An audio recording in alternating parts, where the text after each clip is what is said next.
Ladies and gentlemen, welcome to another edition of Career Retrospective here on Off the Top. My name is Nate. Welcome back, everybody. As always, we got good old Alpha Wolf Sean with us. Coming from behind the camera, we rarely see him on this show these days. We got Scalz. What's going on, guys? And then, of course, representing Rivet City Radio, we got the Will Gray. Oh, my, you are muted, my friend. I have the weirdest boner right now. Ladies and gentlemen, we got a little bit of a wild show in for you tonight because tonight we are taking on the career of Sir William Regal. How's everybody think about that? Everyone excited? Great. That's what I like to hear. So before we kind of just get back into it, I missed a week last week. I apologize for that. Life has been fun. Life has been crazy. But we're back on our regular schedule, so every 2 weeks here. Let's dive right into it. What do you say, guys? I'm ready. Yeah. All right. So, like you guys all know, one of my favorite things to do is actually go through this and learn new things about wrestlers that I didn't know before. So, for instance, William Regal, real name Darren Matthews. When he was about 15 years old, way back in 1983, back when Scalz was about 83 years old. I would have been one. I'm just messing. He actually worked as a shoot submission specialist at a wrestling challenge booth. So it was very carnival-esque, I guess, where he would actually have people challenge him to see if they could break his submission holds. And if they broke his submission hold, they would get prize money. No one was able to. He would put them in legitimate, brutal submission holds and just wreck their shit for money. He also wrestled regularly for a British promotion called All Star Wrestling and actually had several televised matches in the late 80s before they went defunct, I guess. Early 1990s, he actually received a tryout match for the WWF. Began wrestling as Steven Regal. Later that year, he actually appeared for WCW also and wrestled about 5 or 6 matches in their UK tour. Fast forward, 1993, he becomes the villainous Lord Steven Regal and becomes a regular fixture on WCW programming and begins like actually competing on TV. Later that year, September of 93, he won the WCW World Television Championship for the first time in his career, unknowingly breaking his neck in the middle of the match, or I guess at the end of the match, an injury that he actually left untreated for the remainder of his career. He wrestled the last 15 years of his career, or 20 years actually, of his career with a broken neck. Take that, Kurt Angle. Excuse me. So, has anyone heard of the team, the Blue Bloods? I'm sure Will has. I've heard of the Blue Bloods. So Lord Steven Regal formed a tag team with an Alabama-born superstar called Bobby Eaton. They became known as the Blue Bloods. What's going on, Sammy? How are we doing tonight? What's that? I said I was just saying hi to Sammy. Oh, hi, Sammy. The Blue Bloods was basically Steven Regal was this classy, sophisticated British man, and he would try to teach Bobby Eaton how to be classy and sophisticated. However, he was not supposed to be William Regal's or Steven Regal's original partner. Does anyone know who his original partner was supposed to be? Finley? Nope. I will tell you this. He was originally in WCW as a French aristocrat. Oh, you're talking about Terra Rising, Triple H. Jean-Paul Levesque, Yeah. who is now known as Triple H, was supposed to be his partner in the Blue Bloods. There was actually a very short time period where he was scouting Triple H's matches and watching him in the ring at ringside. And that actually, I didn't know that. That was news to me. And then Triple H got poached away by WWE, so he left WCW, and the rest is history. But that was another one of the coolest things that I got to learn while doing this. Wheezy! Whoa. Wheezy, welcome. We have a star in the chat. Excuse me. So he actually continued to hover around the WCW TV championship scene for pretty much the remainder of this first stint in WCW. His final match in WCW, does anyone know who it was against? No? Oh, I just read it before, but I don't want to give away your notes. There's a man by the name of Bill Goldberg. His final match in WCW was against Goldberg, in which Goldberg alleged that Regal was intentionally working stiffer and more aggressive toward Goldberg to teach him a lesson, leading to Regal being fired by Eric Bischoff immediately. There was no investigation, no questions. They just fired him. Kind of bullshit if you ask me, but alas, here we are. Just 4 months later, he made the jump over to WWF. He only worked 2 matches before he was actually sent to a training camp run by Dory Funk Jr. to get in better ring shape. Vince said, "You're not in good shape. Go get in shape." His very last day of training camp, this is another one of these things where like they're just going to throw every wrench at Steven Regal throughout his entire career. His last day of training camp, he had a match against Rhino, twisted his ankle. Later at home that same day, he re-aggravated his ankle injury, broke his ankle and his leg. So he was, just another wrench thrown right at him. Gotta love it. Another one of the crazy things that just happened in the career of William Regal.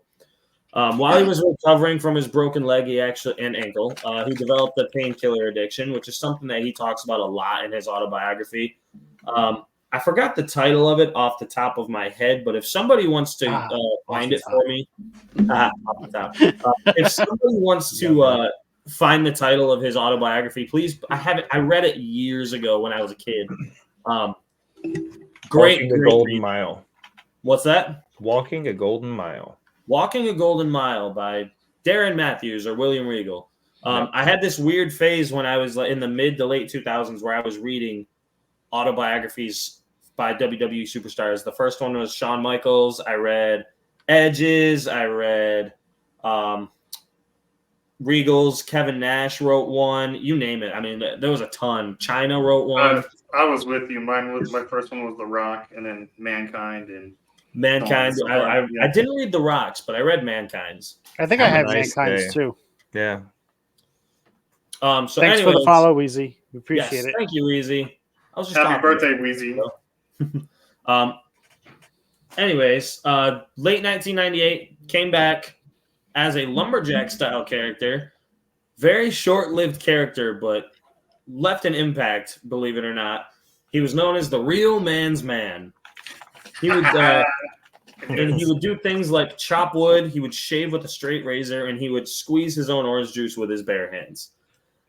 I think that is one of the greatest gimmicks they could have ever given to him, especially since he's British, and that is one of the most Canadian things almost, being a lumberjack. I think it was super, super fun. Can we talk about how great his theme song was too? For it? He's a man. Yes. Absolutely. Unfortunately, he had to be taken off of TV immediately after this whole gimmick debuted and got going because he had to go to rehab. Shortly after that, WWF released him again. So far, he's been to WWF, then to WCW, then to WWF, and now back to WCW. Late 1999, he resurfaced in WCW, only to be released again in February of 2000. Released again. So far, he's gone back and forth to both companies twice. Excuse me. In September of 2000, came back to the WWF yet again as Steven William Regal. And then very shortly after that, they just changed it straight to William Regal. And that is who we knew for the last 23 years. That's who we've known him as, is William Regal. He very quickly won the European Championship. After a 3-month reign, he became the WWF commissioner, defeating Al Snow in a match for the role, and he was given a sidekick, a comedic sidekick in Tajiri. I don't know if y'all remember Tajiri, but he was he was probably the first wrestler on the statesides from Japan to use the mist. I don't think I can think of another wrestler stateside who did it before him from Japan. If there is, somebody please correct me because I love it. Did Muta do it in WCW? He did. Didn't he do it in WCW? Mm-hmm. He did. Okay, well then I'm wrong. Awesome. I didn't see much of Muta in WCW. He joined the NWO. He made it a point when he came to the States. He didn't do a lot of things. One thing he did do, he joined the fucking NWO while he Dude, was here. everybody joined the NWO at some point. Even John Cena had a quick stint in the NWO at WrestleMania. Thank you, a couple Firefly years ago. Funhouse. One of the Still one of the greatest matches. We could get into that. We could do a whole episode on that match, honestly. During the WCW ECW alliance angle, which was one of the most bungled storylines in company history, Regal turned heel and was forced to join the WCW ECW alliance side as a result. After his team lost to Team WWF at Survivor Series, William Regal was forced by Vince McMahon to become the very first ever member of the Vince McMahon Kiss My Ass Club. Another just weird little factoid about William Regal that you don't really think about until you read it. And you're like, that is true. I forgot about that. Early in 2002, Regal became the Intercontinental Champion by defeating Edge using a set of brass knuckles to knock him out, an action that later became a big trademark for the entire Regal character. He lost the title to Rob Van Dam at WrestleMania that year, only to win the European Championship a few days later. Excuse me, from Diamond Dallas Page, oddly enough. After a fourth and final reign as the European Champion, he joined a team known as the Un-Americans with Lance Storm, Christian Cage, and Test. Now, I know I bring up the Un-Americans, and then everyone knows who I'm talking about. They were only together for like 3 weeks. It's crazy. Like the team as a whole, the four of them were together for less than a month. They broke up. Regal and Storm broke off by themselves just as a tag team between the two of them. And they actually ended up beating Booker T and Goldust for the tag team championships. Great match if you haven't gone and watched it. I don't remember what pay-per-view it was at or if it was on an episode of Raw or SmackDown. Probably Raw if it was, back then. But great match because he uses the brass knuckles again to get the win. And just everyone hated Regal at this point. They absolutely hated him. He was so good at being a heel. Regal actually had a final match for more than a year, retaining the titles. He decided that he needed to take time off to get healthy because he was having full body swelling. His heart rate was skyrocketing, and he was not able to fall asleep at night. He soon learned that he had actually contracted a heart parasite from WWE's tour in India just a few months prior to that. So he had actually been living with this parasite in his heart that was just restricting his blood flow and causing swelling all over his body, killing him. And he didn't even know until that day. It was on a Monday Night Raw, January 6th, 2000. When they beat Booker and Dust? Yep. Okay, absolutely. People in the chat, if you have not seen that match, go watch that match after this or whenever you can. It's a great match. Excuse me. So many underrated matches from those eras. Oh, absolutely. The early Ruthless Aggression era was wow. Regal was a part of various other tag teams throughout the rest of his, career with Eugene, with Tajiri, and he spent most of the next few years in the lower to mid card for the most part. He was a member of the I'm going to buy you one of those old golfing hats for Christmas. Haha. He was a member of the Queen's Court with King Booker. And then in 2008, he actually won the King of the Ring tournament by defeating, in order, Hornswoggle, Finlay, and CM Punk, all by submission, and CM Punk's first submission loss of his entire career. I thought that was a weird factoid also. I don't know how it attaches to William Regal, but he's the first person to submit CM Punk in the WWE. And that's weird to me. So Regal had one more run with the Intercontinental title only to lose it to CM Punk later on. So they kind of played up that story later on. He mainly remained in the background for the remainder of his in-ring career with small stints on ECW, Raw, and then even NXT. His final match that was televised was actually on the Christmas episode of 2013 of NXT, losing to Cesaro. He apparently had one more match a couple of months later with Sami Zayn and that was Sami Zayn's tryout match for WWE, and they wrestled in Dubai, which I thought was pretty cool too. So before we kind of dive into the whole roundtable, I'm going to throw a few fun facts at you because I loved learning some of these, and I found more of them. Basically, I mean, career accolades first: 4-time WCW World TV Champ, 5-time Hardcore Champ, 2-time IC Champ, 4-time Tag Champ, 3 different partners, and he was the 2008 King of the Ring. Regal wrestled with a broken neck for 20 years. I think that was mind-blowing. In 2018, I didn't know this. I had no idea this happened, but in 2018, he developed a septic infection in his leg. The doctors were going to tell him they had to amputate it, and at one point, the doctor had given him 24 hours to live. I do remember that. I had no idea any of that happened. I do remember that. That's when he of NXT when that happened. Yeah, that's when he was gone off of TV for a while. Yeah, I had no idea. He had 3 separate stints as an authority figure in WWE. He was the WWF commissioner, he was the general manager of Monday Night Raw, and he was obviously for about 8-9 years the NXT general manager. Which was great. Absolutely.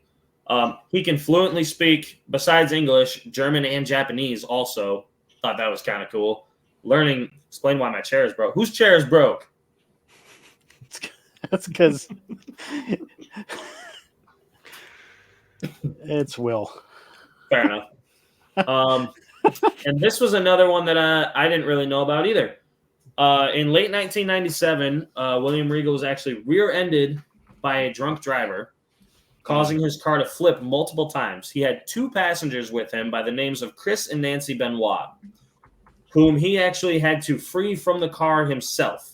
So he rescued Chris and Nancy Benoit, obviously for no reason, out of this car accident. Wow. He has absolutely no memory of the accident happening, nor the following 2 days, despite wrestling on TV that day, due to a severe concussion that he suffered. Apparently, people in the back saw him talking to the wall a few different times before they realized something's wrong with this guy. Excuse me. So this is kind of where... Yeah, go ahead. That's quite interesting. Yeah. Because if he never saves them... Right, again, just the weirdest shit that happened to William Regal. Could that have played a role in what happened later on with Benoit? I can't imagine. I could imagine that it would.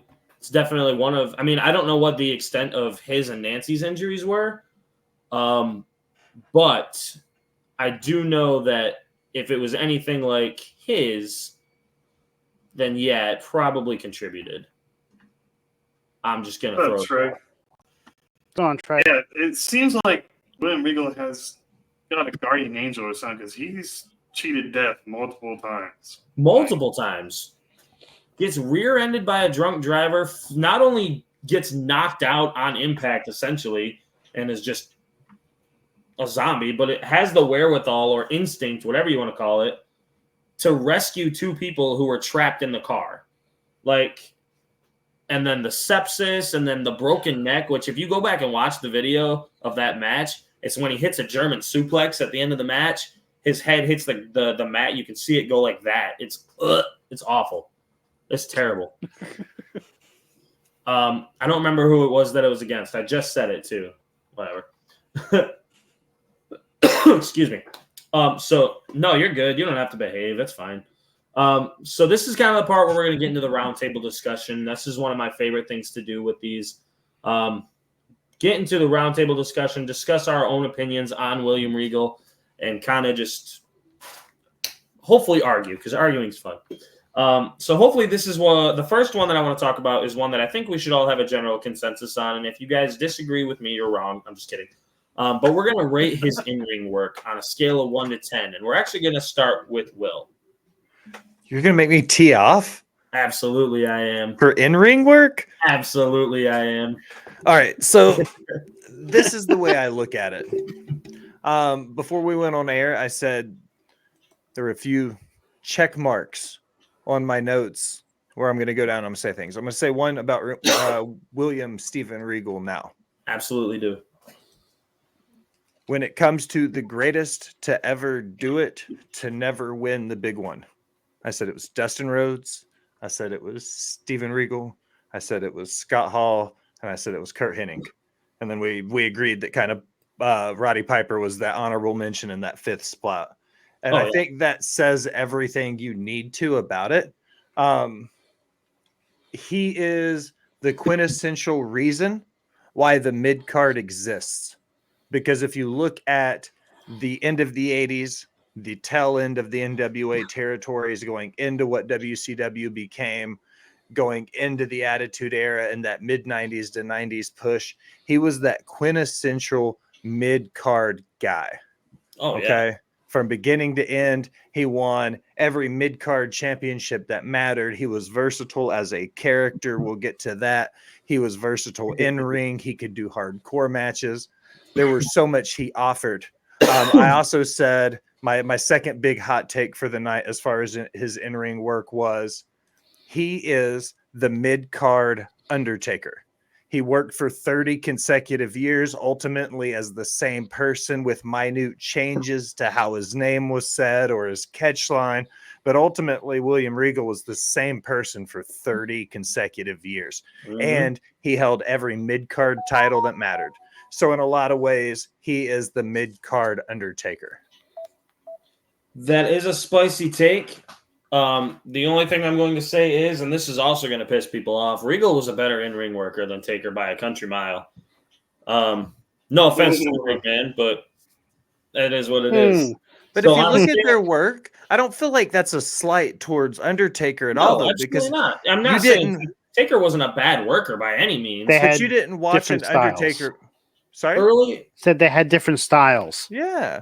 You didn't watch an Undertaker match because you knew you were going to get a good wrestling match. No. You watched an Undertaker match. The fucking Undertaker. Same reason you watched a Bray Wyatt match, or the same reason you watch like any of these really over-the-top character-based wrestlers is why you watch them. Regal was one of those. He's like an Owen Hart. You know what I mean? He's like an Owen. He was one of those just pure catch-as-catch-can, just shoot wrestlers. And I feel like that's really important to remember because that's a dying art these days because everybody wants to be sports entertained. Right. So on a scale of 1 to 10, how would you say Regal's in-ring work fares for you? 8.5. 8.5, okay. Scalzaroni, we'll send it over to you, big man. I'm going to give him an 8. An 8, okay. Ooh. How about you, Mr. Can't Send for Sammy Sean? I knew you were going to bring it up. I'm going to give him a 9. A 9, okay. We got a 10 in the chat, fellas. 10 in the We chat. got a 10 from Trey. I couldn't, in all honesty, as much as I wanted to, I couldn't give him a 10. If only it was really difficult because giving someone a 10 means that they're absolutely flawless all of the time, no matter what. So because of that, I say 9.5. And I say that because there were a couple of different styles that he didn't mesh with very well. He meshed incredibly well with luchadors. I don't know if you've ever seen him wrestle with luchadors. Dude worked incredibly with luchadors. I'll get into that also. Sorry, I didn't mean to cut you off, Nate. If you look how WCW was booked a lot in that mid-90s push, their first matches and most of their shows were almost always a luchador match or a TV title match or a cruiserweight title match. And a lot of times you saw these technical workers. You would see like a William Regal, a technical British strong style before it was cool. Mm-hmm. You would see these guys are like a Dean Malenko or a Chris Jericho, these American workers or British workers that were like evolving their styles to match these luchadors. Right. Because keep in mind at that point in 1994, 93, 94, when Eric Bischoff started bringing in the AAA guys, your Rays and your Psychosis and your Conans. Nobody had worked with luchadors. They had no fucking clue what it was. That luchador invasion is what blended these light, heavyweight, cruiserweight guys from the American side to kind of work like luchadors. The same shit happened in Japan in the 80s. It just took it a little while for America to pick up. You know, we're always culturally like 15 or 20 years behind the rest of the world anyways. Right. My wrestling coach actually taught me this because I was talking with him at our last show about William Regal. I don't know how we got on the topic of William Regal, but he said, go back and watch these Regal matches when he's wrestling these luchadors, when he's wrestling these little guys. Most of the time, William Regal is in the center of the ring for about 70% of the match. He is in the center of the ring doing the work. The luchadors or the little guys, they get to bounce around, run around. They get to do all the selling. They get to do the high-flying, high-octane offense. Regal's the guy who sends the chop down or something like that, or hits him with an elbow or just drops him and then grounds him and gets him in a submission and just works the ground game. Almost all of his matches were like that against those little guys where he is in the middle of the ring. He's in charge. And it's an optical illusion because you think with like someone like Ultimo Dragon or Rey Mysterio or Psychosis running around the ring, you're like, oh, this guy's running the match. No, he's not. Regal is. Regal's in charge of that motherfucker. And that kind of blew my mind, honestly, when he was telling me that. And then I went back and watched these matches. It's exactly how that goes. And it's just, the dude was a master. But anyways. He can carry almost anybody in a match. Oh, absolutely. He could wrestle a broom, as they where say. Did he do his best in-ring work? WCW? I mean, honestly, both. It's hard to complain with either. He had a bigger repertoire of like the cruiserweights that he could work with in WCW, but he didn't spend a terrible amount of time in WCW. He spent most of his time in WWE, but I really don't think I think his in-ring work was just consistently great throughout, but maybe that's just me. I'd say great in-ring worker throughout. Best character work was WWE, and this is a steaming hot take for you. He was able to be better character-wise because WWE had the money for the production value. Yep. See? I agree with that. WCW, I mean, that's a discussion for another time. They were more focused on getting the people there and not production value. But guaranteed contracts. Woohoo! Good job, Bischoff. Anyways, excuse me. Moving on to Mike Skill. Yes, he did. Yes, he did. Moving on to Mike Skills. Mr. Will. I would say this one for me, I'm going to start with my rating and then tell you why. I'm going to say with his mic skills, he's always been a solid 9-piece for me. Okay. Okay, and I don't really throw out. I've given 3 5-star matches. Like, it's not, I don't do perfect. You know, perfection doesn't exist in wrestling. Like, that's not how it works. So for me to grade something as high as a 9, I think the biggest thing, and I'm going to compare him to fast food. Okay, now you ready for this? Do you just hear me out? Okay. Chef by trade. I need to hear this. You ready? Chef by trademark by choice. You guys know me well, more than a gimmick, right? I worked from fine dining restaurants, country clubs, hotels, 4-star, 4-diamond properties, you know? Right. When you work that high, one of the key things is consistency, okay? It's hard to be consistent at that level for that long all the time, right? Fast food. There's a movie that's called Burnt. It's got Bradley Cooper in it. He walks in and he talks in that movie about how when chefs are challenged by fast food because of how consistent they are.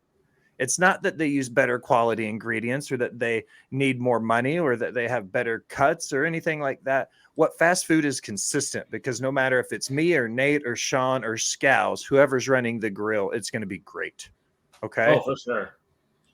William Trey, real quick, we'll get into that. Believe me, I had it.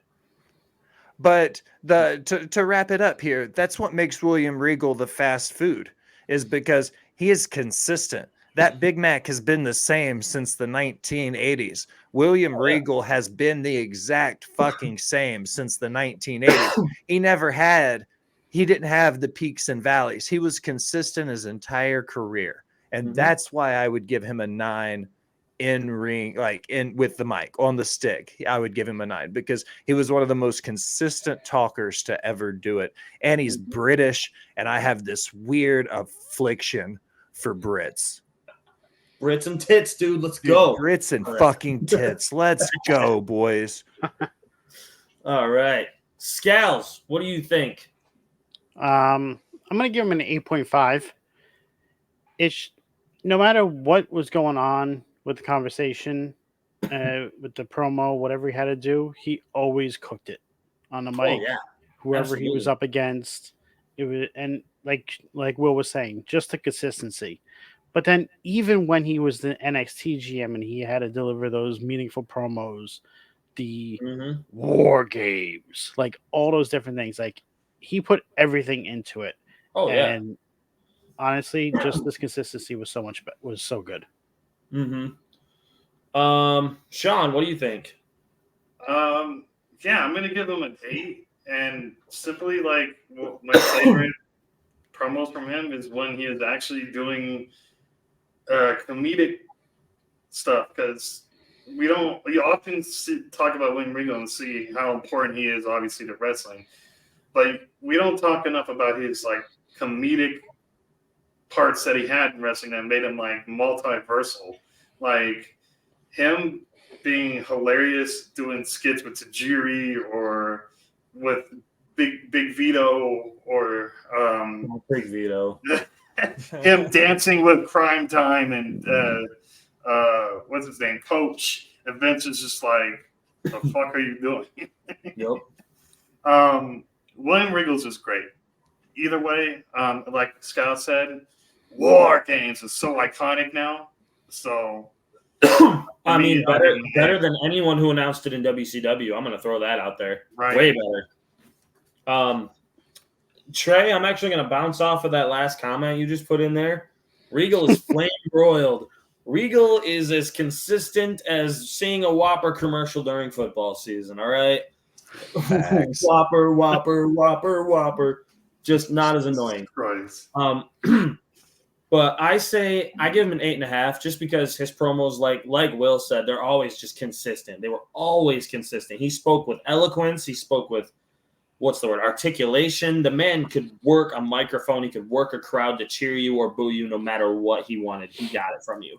And he wasn't doing it while being flashy, like pump you up like John Cena. And he wasn't running you down and getting cheap heat by mentioning how shitty your town is.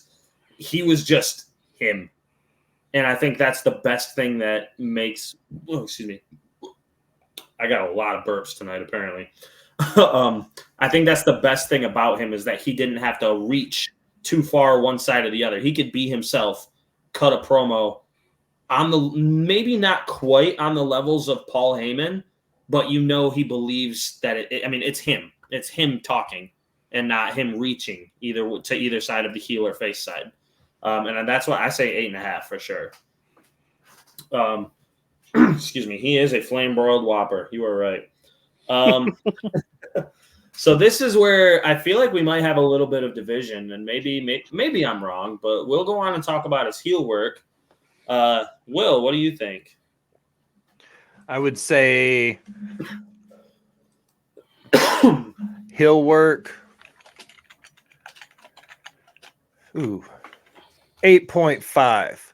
I would say that I'm going to give him the edge for his heel work over his babyface work because he was that type of character that his character work never got over as well as a babyface. Right. But since he was so consistent, even when he was a babyface, it was still William Regal, Steven Regal doing that type shit. So that was how the breakdown happened with his babyface work. So I'm going to give him an 8.5 because his character work was so direct as a heel. That dastardly British gentleman that you could love to hate. He was one of those first kind of heels that people like to cheer for. Again, I say these kinds of analogies a lot. Like a good way to look at it is he was kind of the MJF style heel before it was MJF. He would come in. He didn't necessarily have to say your town sucked. He would talk about how great he was and just imply that he was better than everybody else without needing to say it. He was that kind of a heel. That was that Blue Bloods character, and that's who he was for his entire career. He didn't have, and then he not only did he sure, he lost a lot of the big matches that he had, but like he still backed it up in the ring by out wrestling pretty much everybody that he got in the ring with. Like honestly, but anyways, Scalz, what about you, man? Just the way that he conducted himself, how he won all the matches, how he used the brass knucks to win. Like it just epitomized everything he was about. His heel work, 9 out of 10 for me. Fair enough. I like it. Sean. I'm going to go with Scalz. I'm going to agree with 9 out of 10. 9 out of 10. All right. I guess we're all pretty consistent as well. We're all a bunch of whoppers. How about that? I would say I gave him a 9. Just because, again, the consistency of it, the dedication to it doesn't even feel like it was a character anymore. Like I don't believe that.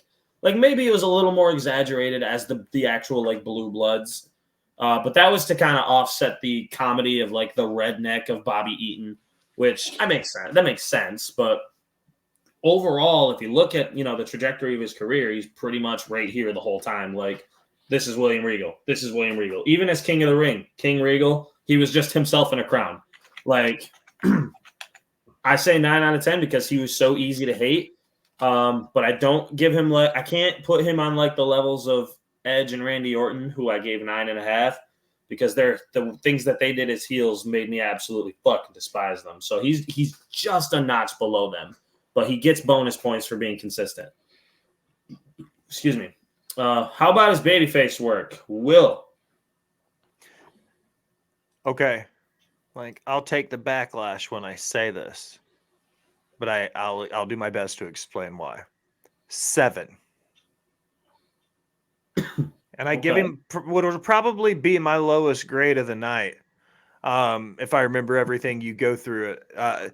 The reason why I give him his babyface work is, and again, this goes to his consistency, because his character stayed so similar no matter who he was, what gimmick he was working, or whether he was heel or whether he was babyface.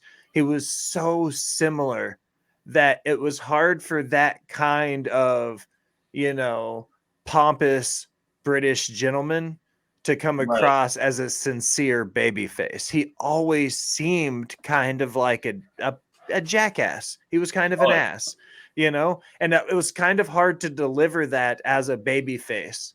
And I think that's why his babyface work never got over as well as his heel work did. And that's why I said here, I'll give him his lowest grade of the night, and I'll say a 7.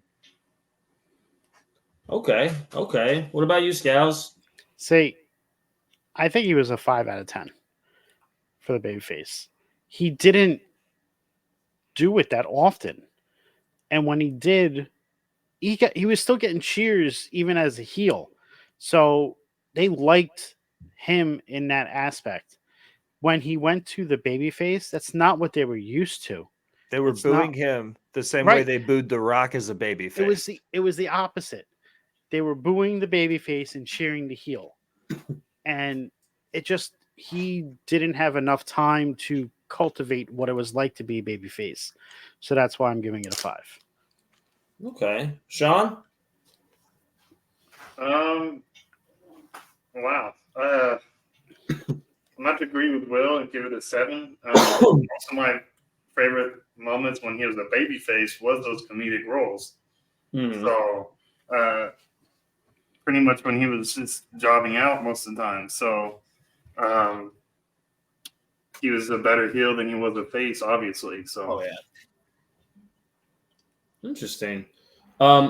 So I gave him a 7, mostly because the babyface work that I remember from him and that I got to see I really did enjoy. Like he was when he first got paired up with Tajiri, he was a heel, but the chemistry that the two of them ended up having forced them to change him into a babyface. And so he's like this super serious British aristocrat essentially. And he's got goofy ass Tajiri with him who can't speak a lick of English, and they're just, oh my god, they had some really funny ass moments. And then, like as someone said, Regal dressed up like Gold Dust. I think Trey said that earlier. Hilarious, man. I think he was a heel when he did that, if I'm not mistaken, but still, it was pretty funny either way. So, and then also like towards the end of his career, the main event match that he had with I think it was Daniel Bryan, where Daniel Bryan played his old "He's a Man" theme song. I think that was on an episode of Main Event, if I'm not mistaken. I was gonna mention that when we get to the part of the favorite moments and stuff. Yep. Took it right out of my head. No, you're good. We'll still discuss that. That's fine. Yeah. And I mean, yeah, his babyface work is enjoyable, but he's so much better as a heel. So that, and he was never gonna be like the babyface that wins the world title and carries the company. Babyface runs are always going to be short-lived for him, just like someone like The Miz. Like, you love to hate him so much, so it's not going to be very long. But I think this one we can just kind of shoot around and give it a full overall grade for William Regal. Will? Judging by my average, I would definitely say he's in that. I would say an even like 8 range. You know, I would. If I did the math and I averaged it out, I think it would be 8.25 with what I've given him, because I gave him a 9 and an 8.5 and a 7. Right. Scalz? I'm going to give him a solid 8. Solid 8? Okay. What about you, Sean? 8.5. 8.5? I did the math for mine, and it was 8.25. I can't put him on the level of people like Cena, Reigns, and the faces of the company, and it hurts me that I can't. But I got to be realistic about it. But like in terms of consistency, in terms of what's the word I'm looking for, reliability, and in terms of like overall contributions to the business, he's legitimately one of the greatest of all time. Maybe not top 5, maybe not even top 10. But legitimately probably top 25. And that's very elite company in all honesty. Like top 25 of all time, I would put him up there without feeling bad about it because I believe he was that good. 100%. So I put him at like an 8.25. The thing to remember about Regal is, and I say this a lot on Botch Spots, no free shout outs, is that he, without a mid card, the main event wouldn't mean anything. Okay. Oh, yeah. If you didn't have solid, consistent mid-card workers that gave you somebody for your main eventers to be main eventers for, you know what I mean? If everybody was Rock Austin, then Rock Austin wouldn't have been as much as it did. If there wasn't William Regals and Dean Malenko's, like, it wouldn't have given, the ability to have the big feuds in the matches we had. You have to have a mid-card to have a main event. You know what? I'm going to throw this out there again. I'm going to compare him to The Miz. Honestly, I mean, yeah, The Miz had a couple of main event runs, which, I mean, in this day and age, it was kind of warranted. Like, I believe he deserved them, both world title reigns. I mean, the second one didn't last very long, but I do think he's a man that earned the world championship more times over than he should have. You know what I mean? Like, I compare Regal to The Miz, honestly. Like, when Miz is not overly flashy, he's not a high flyer, he's not bouncing around the rings, but you get Miz in the ring, he's going to give you a good match. Maybe not technically sound and submissive, a submission master like Regal, but you know what you're getting with Miz every time he gets in the ring. And that's where I think that comparison is drawn. And I don't know, maybe I'm crazy for that comparison, but not at all. Not at all. Excuse me. So Will, what is your favorite William Regal moment or promo? I wasn't prepared for this question. I've been watching a ton of WCW. I'm going to go when he won the TV title against Ultimo Dragon. I can't remember which title reign it was. One of his couple first on the Slamboree 1997. When you look at where he was, it was Don't that. ask me why I know that. I think that he was doing such good work then. He worked in the best of the Super Dupers in New Japan for their junior tag team, the junior heavyweight tag pros, ICUP, something or another, whatever the fuck they call their tag team tournament, the best of the Super Dupers. But he was working in New Japan and working in WCW, and he was putting on 15-minute time limit draws weekly on TV for that TV title. So I'm just going to pick out of that kind of middle 90s, late 90s run, that Ultimo Dragon William Regal match when he won the TV title back. Fair enough. Scalz. I think Trey said it earlier. The promo between him and Triple H on Monday Night Raw from 2004. Yep. We could definitely, if you give me 2 seconds too, once Sean's done, we'll get into it a little bit. Go ahead, Sean. So Nate mentioned it earlier, a few minutes ago. It's when he was coming down to the ring on main event, and he's going to face Daniel Bryan. They have a theme playing, and all of a sudden you hear, "Oh man, such a man!"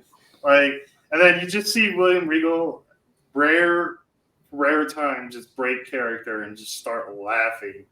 And Daniel Bryan's in the ring just laughing at him like, I got you. He stopped on the entrance ramp and looked back at the screen and turned back and smiled. He's like, come on, man. Yeah. Oh, amazing. That's what I love about William Regal. Not afraid to break character or just laugh at himself. So that was one of my favorite moments. I have 2. Number 1 was the initial 2017 War Games announcement between Undisputed Era, Sanity, and then it was the Authors of Pain with Roddy Strong, if I'm not mistaken. I think it was 3-3-3 for the first War Games match. You're muted. Fucking muted. Rah! That was when Roddy turned to join the Undisputed Era. Yep. So during that War Games match. Yeah, that's right.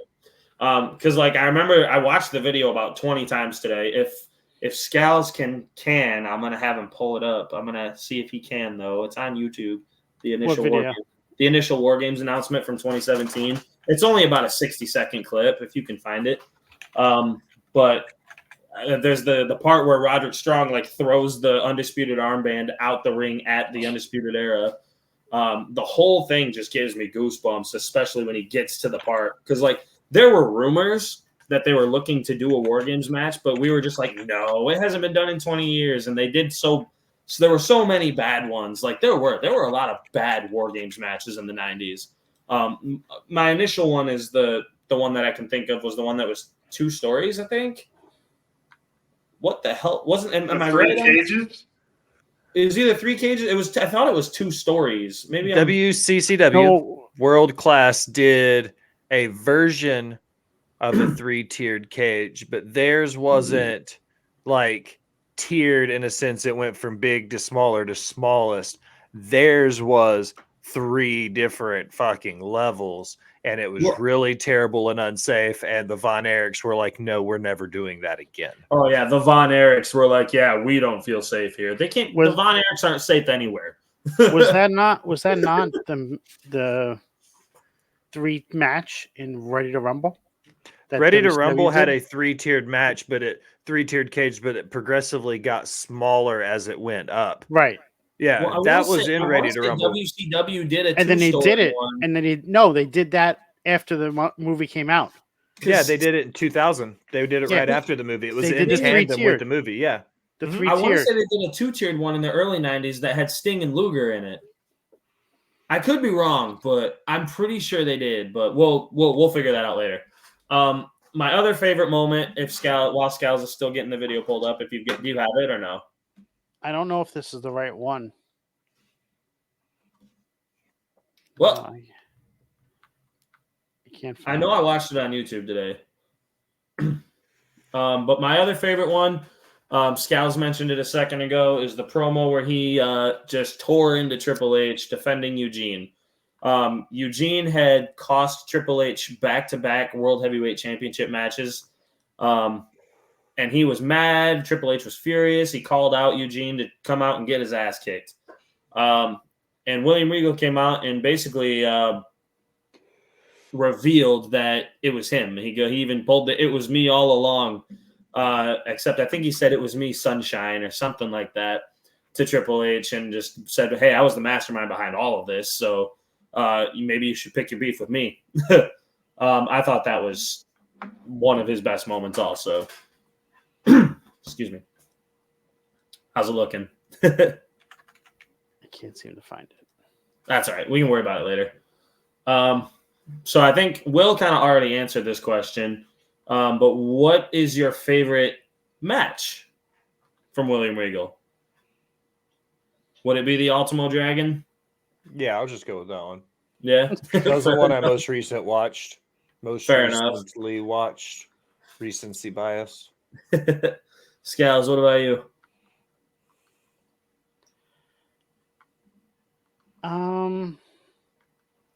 There's so many good ones.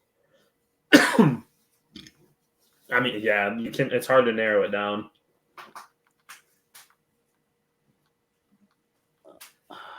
Like you have him versus Ricky Steamboat in Fall Brawl of '93. Was a Oh, really yeah. good one. That's a really good one. Him and You got Steamboat him- were a great match. You got him versus Sting at the Great American Bash in '96. Yep. Like a lot of his best matches that I enjoyed were from WCW. So I want to stick with that. Oh yeah, I could definitely see that. What about you, Sean? Whoa, this is a tough one. But before I go, I'm gonna with the match, I'm gonna add to my promo and one that no one really said, or because it happened recently, was him in the ring with MJF in AEW, where they're talking about how he turned him down for WWE. But the match, oof.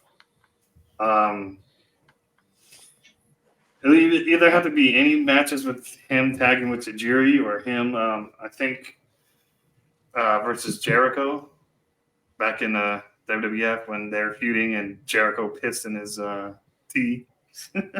Yeah. Man, WWE was a weird thing back then. Oh my god, the shit that they got away with. Yeah. God, Sean. Of course you would like it when somebody would pee in their tea. Fucking weirdo. So, shit. So I have two favorite matches. My first one is also versus the Ultimo Dragon at WCW's inaugural Slamboree in 1997. Again, that is a amazing match. I also loved Ultimo Dragon growing up. So Ultimo Dragon was one of my favorites growing up. Highly recommend going to watch that match. It's another one of the matches where William Regal was just the anchor of this match while Ultimo did his thing.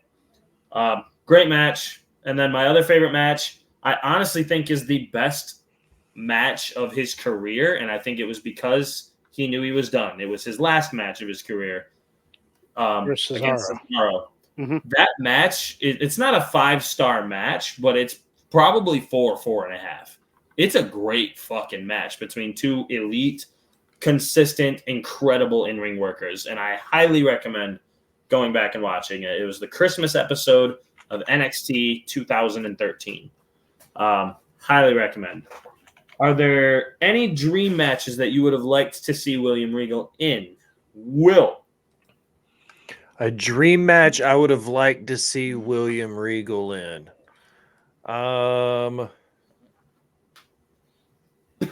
Give me William Regal versus Timothy Thatcher. Ooh. That's a curveball. Yeah. I like it. Okay. What about you, Scalz? I feel like a William Regal versus Drew McIntyre match would be fucking fire. I can see that. Regal works a real technical style, and McIntyre works really. I mean, McIntyre is technically he's a very technically sound worker also. He doesn't get enough credit for that. We can talk about that another time. But I feel like they would put on a great match. Absolutely. Sean, what about you? I got two off the top of my head. Regal versus Shinsuke Nakamura, and then Good one. him versus his son Charlie in NXT. Oh yeah. That Willy Wonka looking motherfucker. What was his name in NXT? Charlie Dempsey. Charlie Dempsey. Charlie Dempsey. That's right. Charlie in the Chocolate Factory. That's right. You're right. Yeah, actually, I mean, yeah, Dempsey was a very technically. I don't know what he's doing these days. Is he still in NXT? Yeah, he's with Drew Gulak. Oh yeah, I forgot that was Regal's son. Gulak. I knew it at one point, but I forgot. Damn. To be honest, I forgot Drew Gulak was still employed, so you're good. Like, Right. Gulak would be another one. Yeah, Gulak. Yeah. I would have loved to see him in a high-profile match with Shawn Michaels. Call me crazy, and Kurt Angle. He got a match with Kurt Angle on an episode of SmackDown in 2001, and it was a good match. And it was supposed to kick off this long feud between the two, but for whatever reason, they just cut it. They just scrapped it. And I think like a big pay-per-view match between Angle and Regal, maybe an Iron Man match, would have been absolutely bonkers because they would have, those two at their peaks in the early 2000s would have torn the house down without a doubt. So I just thought of another really good one. William Regal versus the hottest pro wrestler out of the UK right now, and Will Ospreay. Tyler Bate? Oh, sorry. Yeah, Will Ospreay would be fun. Yeah, kind of, I guess. No. But yeah, I mean, there's tons of matches. There's not really anyone that he'd work with that he couldn't get a good match out of. He could probably get a good match out of the Great Khali. Let's be real. However, I don't think he would measure up, pun intended. I don't think he would measure up in any aspect to the Nigerian giant Omos, who is the greatest of all time. So, oh my God, no! I think you're on more drugs than me. We are. I want to see. We are all different drugs. Different drugs. I do want to see William Regal manage Akira Tozawa now, though. That would be amazing, but also like a little too on the nose. Akira Tozawa right now is the greatest thing going. Everything he's done is so funny. I wouldn't say he's the greatest thing going, but he is a recurring highlight. I will say that. He's very entertaining, especially with the chance, because I think Triple H has always kind of been high on him. He's like 150 pounds. He's a tiny guy. Bring back the cruiserweight title, man. They've got enough guys to do it.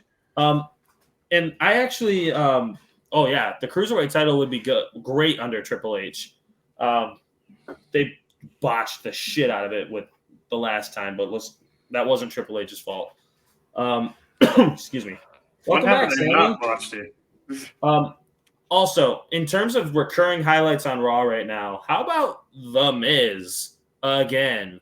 I'm just going to throw this out there. We're not going to get into a long discussion about this, but I'm just throwing this out there. After getting his ass whooped by Imperium this last week, I fully expect him to turn babyface, challenge Gunther for the Intercontinental title, lose, obviously, and then feud with Vinci and Kaiser with R-Truth.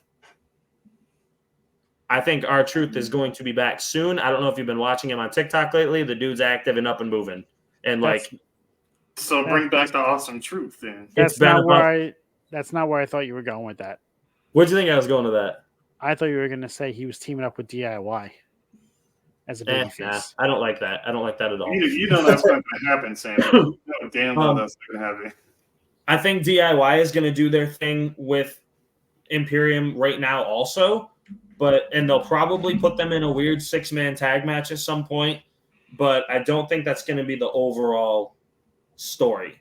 I still think the end game for Gunther right now is dropping into Chad Gable. I still think that's the end game. Call me crazy. I don't know when it'll happen. Probably maybe the Royal Rumble. I still think they're going to build. They are building Chad Gable up for that. He's credible enough. But anyways, I think Truth is going to come back and team with The Miz to fight Imperium. Probably lose. That's fine. But that's what I'm looking for. I'm looking forward to that because R-Truth, it's been almost a year since he hurt himself. I think it's been over a year actually, if I'm not mistaken. But he was apparently cleared a while back. So that's kind of where we are. Sammy really, really loves Gunther, by the way. So everyone send Sammy Gunther pictures, okay? She'll love it, I promise. Anyways, the last question that I have for you gentlemen today. I love you, Sammy. The last question that I have for you gentlemen today. And I know that I've heard a lot of conflicting answers when I ask people this. Do you believe that right now he's in the legacy wing for, I don't know what, for the Hall of Fame, but I don't know what the legacy wing is exactly, but should he be... Wait, there's wings in the Hall of Fame? I guess so. Should he be a WWE Hall of Famer as a wrestler? Yes. Yes? Absolutely. Absolutely. Absolutely. Will? Okay, so if you mean WWE including his WCW works, his WWE bottom, yada, yada, yada, right? Great Muda. I mean, they always include WCW careers in those. Okay, so if they're including WWE owns WCW, their tapes. yes. His WWE run was great. You know, don't get me wrong, but a 2-time Intercontinental Champion, a 5-time Hardcore Champion, and a 4-time European Champion or whatever. That doesn't necessarily equate Hall of Fame by itself. That's where you have to look at like your character work and stuff. But I think if you include everything he did in WCW as well, then yeah, I would say Regal deserves a full induction into the Hall of Fame once he retires, for sure. Absolutely. Scalz? I can't argue with that. Fair enough. I think that given the massive impact he had in the 90s and like Thanks, Malik, for the follow. The just anchor of a worker that he was.